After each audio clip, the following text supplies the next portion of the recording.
اس وقت سلطان ایوبی اپنے 2 نائبین اور علی بن سفیان کو اپنے اس منصوبے سے آگاہ کر رہا تھا کہ وہ کرک پر حملہ کرے گا۔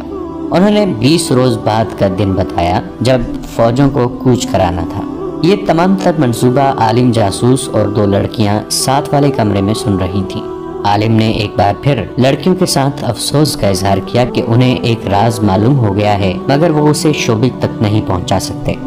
ایک لڑکی نے کہا، میں کوشش کروں گی کہ صلاح الدین ایوبی مجھے پسند کر لے۔ اگر تھوڑی سی دیر کے لیے بھی وہ مجھے اپنے ساتھ تنہائی میں رکھ لے تو میں اس سے رہائی پا لوں گی۔ مجھے امید ہے کہ میں اس کی عقل پر قبضہ کر لوں گی۔ معلوم نہیں اس نے ہمیں کیوں بلایا ہے، عالم جاسوس نے کہا۔ تم دونوں یاد رکھو، اگر وہ تمہیں اکیلے اکیلے بلائے تو دونوں یہ کوشش کرنا کہ اسے حیوان بنا سکو۔ اگر وہ شراب پیے تو تم جانتی ہو کہ اسے کتنی پلا کر بے ہوش کیا جا سکتا ہے۔ وہ بے ہوش ہو جائے تو فرار کا طریقہ تم جانتی ہو اور تم دونوں کو معلوم ہے کہ تمہیں کس کے پاس پہنچنا ہے۔ اس کا گھر مسجد کے بالمقابل ہے۔ میں جانتی ہوں، ایک لڑکی نے کہا۔ مہدی اباوان؟ ہاں، عالم نے کہا۔ اگر تم مہدی تک پہنچ گئیں تو وہ تمہیں شعبک تک پہنچا دے گا۔ میرے فرار کا تو سوال ہی پیدا نہیں ہوتا۔ تم نے ایوبی کا منصوبہ سن لیا ہے۔ کوچ کی تاریخ یاد رکھو، راستہ یاد کر لو۔ کوچ رات کے وقت ہوا کرے گا، دن کے وقت اس کی فوج کوئی حرکت نہیں کرے گی۔ حملہ کرک پر ہوگا۔ مجھے امید ہے کہ یہ اطلاع قبل از وقت پہنچ گئی تو ہماری فوج ایوبی کو راستے میں روک لے گی۔ ایوبی اسی صورتحال سے ڈرتا ہے۔ شعبک میں جا کر یہ خاص طور پر بتانا کہ ایوبی کھلے میدان میں آمنے سامنے سے نہیں لڑنا چاہتا کیونکہ اس کے پاس فوج کم ہے۔ سلطان ایوبی کے کمرے سے ایسی آوازیں آئیں جیسے اجلاس ختم ہو گیا ہو اور نائبین باہر جا رہے ہیں۔ عالم اور لڑکیاں فوراً اس جگہ سے رک گئیں جہاں انہیں بٹھایا گیا تھا۔ عالم کے کہنے پر انہوں نے سر گھٹنوں میں دے دیے جیسے انہوں نے کچھ بھی نہیں سنا اور گرد و پیش کا کوئی ہوش نہیں۔ انہیں اپنے کمرے میں قدموں کی آواز سنائی دی تو بھی انہوں نے اوپر نہ دیکھا۔ عالم نے اس وقت اوپر دیکھا جب کسی نے اس کے کندھے پر ہاتھ رکھا اور کہا، اٹھو، میرے ساتھ آؤ۔ وہ علی بن سفیان تھا۔